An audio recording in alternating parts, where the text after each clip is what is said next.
മുകേഷ് അടക്കം പല നടന്മാർക്കുമെതിരെ പീഡന പരാതി കൊടുത്തിരിക്കുന്ന ആ ഒരു നടി ഇപ്പോൾ പരാതി പിൻവലിക്കുന്നു എന്ന വാർത്തകളാണ് വരുന്നത്. 6-7 നടന്മാർ പലതവണ പലയിടത്ത് വെച്ച് തന്നെ പീഡിപ്പിക്കാൻ ശ്രമിച്ചു. അതിൻ്റേതായിട്ടുള്ള ഒരുപാട് മാനസിക സമ്മർദ്ദം അനുഭവിക്കുന്നുണ്ടായിരുന്നു. പക്ഷേ കുഞ്ഞുങ്ങളുടെ പഠിത്തവും മറ്റു കാര്യങ്ങൾക്കും പ്രയോറിറ്റി കൊടുക്കേണ്ടതുകൊണ്ട് അന്ന് ആ കേസ് കൊടുക്കാൻ പറ്റിയില്ല. ഇപ്പോൾ ഹേമ കമ്മിറ്റി റിപ്പോർട്ടൊക്കെ വന്നു. തനിക്ക് ഫേവറബിൾ ആയിട്ടുള്ള കുറേ ആക്ഷൻസ് ഉണ്ടാവും, സർക്കാരൊക്കെ നമ്മളുടെ കൂടെ ഉണ്ടാവും എന്നുള്ള പ്രതീക്ഷയിൽ പുള്ളിക്കാരി പരാതി കൊടുത്തതാണ്.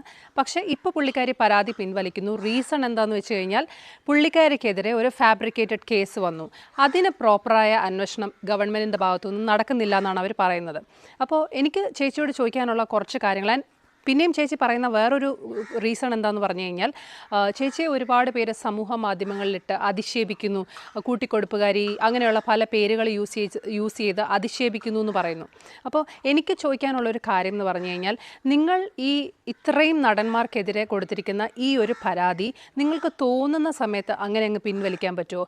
ഇപ്പോൾ നിങ്ങൾ പറയുന്നു നിങ്ങൾക്കെതിരെയുള്ളത് ഫാബ്രിക്കേറ്റഡ് കേസാണ്. അതെന്ന് പറഞ്ഞു കഴിഞ്ഞാൽ ഒരു ഫ്യൂ ഇയേഴ്സ് ബാക്ക്, ഒത്തിരി വർഷം മുമ്പ് ഒരു പെൺകുട്ടിയെ പൂർത്തിയാവുന്നതിന് മുമ്പേ ഇവർ പലർക്കും കൊണ്ട് കാഴ്ചവെച്ചൊരു കേസാണെന്നാണ് പറയുന്നത്. ഇപ്പോൾ റീസെൻ്റ്ലി നടന്ന എന്തെങ്കിലും കേസാണെങ്കിൽ കുറേ തെളിവൊക്കെ അവർക്ക് ഫാബ്രിക്കേറ്റ് ചെയ്യാൻ പറ്റും എന്ന് പറയാം. പക്ഷേ അത്രയും വർഷങ്ങൾക്ക് മുമ്പ് നടന്നൊരു കേസ് എന്തായാലും അത് തെറ്റായിട്ടുള്ളൊരു കേസാണെങ്കിൽ, ജെനുവിൻ അല്ല എന്നുണ്ടെങ്കിൽ ഒരിക്കലും അത് തെളിയിക്കപ്പെടാൻ പോകുന്നില്ല, അത് തള്ളിപ്പോവുക തന്നെ ചെയ്യും. പിന്നെ ചേച്ചി എന്തിനാണ് ആ കാര്യത്തിലൊരു വറി ചെയ്യുന്നത്? അതുപോലെ തന്നെ സോഷ്യൽ മീഡിയയിൽ ഒരുപാട് പേര് ചേച്ചിയെ അപമാനിക്കുന്നു എന്നൊക്കെ പറയുന്നുണ്ടായിരുന്നു.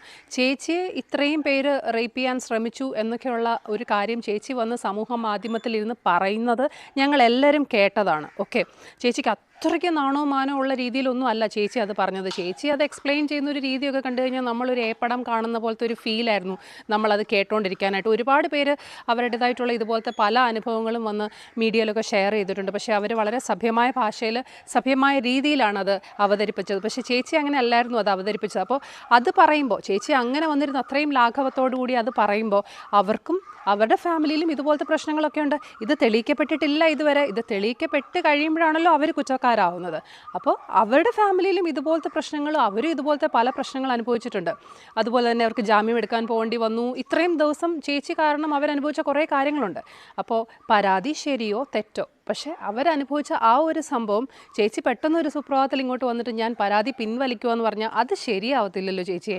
അങ്ങനെ പോവാൻ സമ്മതിക്കരുതെന്നാണ് ഞാൻ പറയുന്നത്. കാരണം അങ്ങനെ പോവാൻ സമ്മതിച്ചു കഴിഞ്ഞാൽ പിന്നെയും ഇതിപ്പോൾ ഒരുപാട് ഇങ്ങനെ നടക്കുന്നുണ്ട്. ഒരു കാര്യമില്ലാത്ത രീതിയിൽ ഒത്തിരി സ്ത്രീകൾ അവർക്ക് ഫേവറബിൾ ആയിട്ടുള്ള ഒരുപാട് നിയമങ്ങൾ മിസ്യൂസ് ചെയ്യുന്നുണ്ട്. അപ്പം ഇവർക്കും ഇതുപോലെ ജസ്റ്റ് ഇപ്പോൾ അതങ്ങ് കേസ് പിൻവലിച്ചിട്ട് അങ്ങനെ അങ്ങ് പോവാൻ പറ്റും എന്നുണ്ടെങ്കിൽ പിന്നെയും ഇതുപോലെ ഒരുപാട് നിരപരാധികളായിട്ടുള്ള, ഇപ്പോൾ ഇവർ നിരപരാധികളാണെന്നൊന്നും ഞാൻ പറയുന്നില്ല, എനിക്കതിനെക്കുറിച്ച് അറിയില്ല.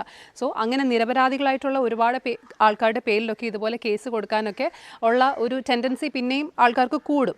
അതേസമയം അങ്ങനെയല്ല, ജെനുവിനായിട്ടുള്ള കേസല്ല നമ്മൾ കൊടുക്കുന്നതെങ്കിൽ നമുക്കും പണി കിട്ടും എന്നൊരു ഫീൽ ആൾക്കാർക്ക് ജനറേറ്റ് ചെയ്ത് കഴിഞ്ഞാൽ തീർച്ചയായിട്ടും അവരതിനൊന്നും മടിക്കും. അപ്പോൾ അതുകൊണ്ട് തന്നെ സർക്കാരാണെങ്കിലും പോലീസാണെങ്കിലും ആരാണെങ്കിലും അവർ വന്ന് പിൻവലിക്കുന്നു എന്ന് പറയുമ്പോൾ ജസ്റ്റ് അത് ക്ലോസ് ചെയ്യാതെ ദയവ് ചെയ്ത് ഇത്രത്തോളം ഒരു വലിയ ഇഷ്യൂ ആയ സ്ഥിതിക്ക് അതിൻ്റെ നിജസ്ഥിതി കണ്ടുപിടിക്കണം എന്നാണ് എൻ്റെ ഒരു അഭിപ്രായം. ഇപ്പോൾ 7 പേർക്കെതിരെയല്ലേ ചേച്ചി കേസ് കൊടുത്തേക്കുന്നത്. ഇത്രയും ഇയേഴ്സ് ബാക്കുള്ള കാര്യമായതുകൊണ്ട് തന്നെ ഒരുപാട് അന്വേഷിക്കേണ്ടി വരും. 7 പേർക്ക് കൊടുത്തിരിക്കുന്നതിൽ അറ്റ്ലീസ്റ്റ് ഒരു 2-3 പേരുടെ കാര്യമെങ്കിലും തെളിയിക്കാതിരിക്കാൻ പറ്റുമോ?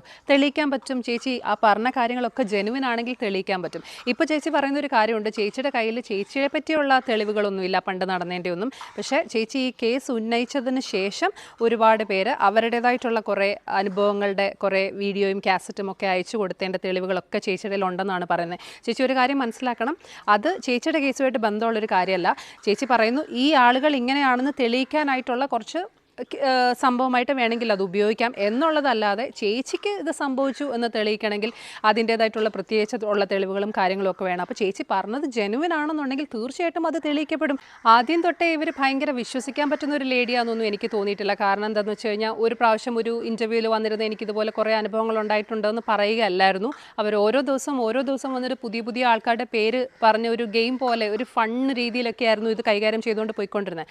അതുകൊണ്ട് തന്നെ അതൊരു ജെനുവിൻ ആയിട്ടുള്ള ഒരു ലേഡിയാണെന്ന് എനിക്ക് ഫീൽ ചെയ്തിട്ടില്ല. അപ്പോൾ ഇപ്പോൾ പറയുന്ന കാര്യത്തിലും എത്രത്തോളം സത്യാവസ്ഥ ഉണ്ടെന്ന് നമുക്കറിയില്ല. പരാതി പിൻവലിക്കാൻ പോകുന്നു എന്നൊക്കെയുള്ളത് അതേതെങ്കിലും ഗെയിമിൻ്റെ ഭാഗമാണോ അതോ എന്തെങ്കിലും ഡീലിൻ്റെ ഭാഗമാണോ, ഇങ്ങനെയുള്ള കാര്യങ്ങളൊന്നും നമുക്കറിയില്ല. എന്തായാലും വരും ദിവസങ്ങളിൽ അതൊക്കെ നമുക്ക് കണ്ടറിയാം. പക്ഷേ അങ്ങനെ ഒരാൾ പെട്ടെന്ന് വന്നിട്ട് പരാതി പിൻവലിക്കണം എന്ന് പറഞ്ഞിട്ട് പോകുമ്പോൾ അത് തീർച്ചയായിട്ടും അനുവദിക്കാതിരിക്കുക എന്നുള്ളതാണ് ഏറ്റവും നല്ലൊരു കാര്യം. നമുക്ക് മുന്നോട്ടുള്ള എല്ലാവരുടെയും ജീവിതത്തിന് അത് ഭയങ്കരമായിട്ട് ഗുണം ചെയ്യും. അല്ലെന്നുണ്ടെങ്കിൽ ഇതുപോലുള്ള പല ആൾക്കാരും പിന്നെയും പിന്നെയും വന്നിട്ട് ഒരുപാട് പേരുടെ ജീവിതത്തിൽ ഒരുപാട് ബുദ്ധിമുട്ടുകൾ ഉണ്ടാക്കാൻ സാധ്യതയുണ്ട്.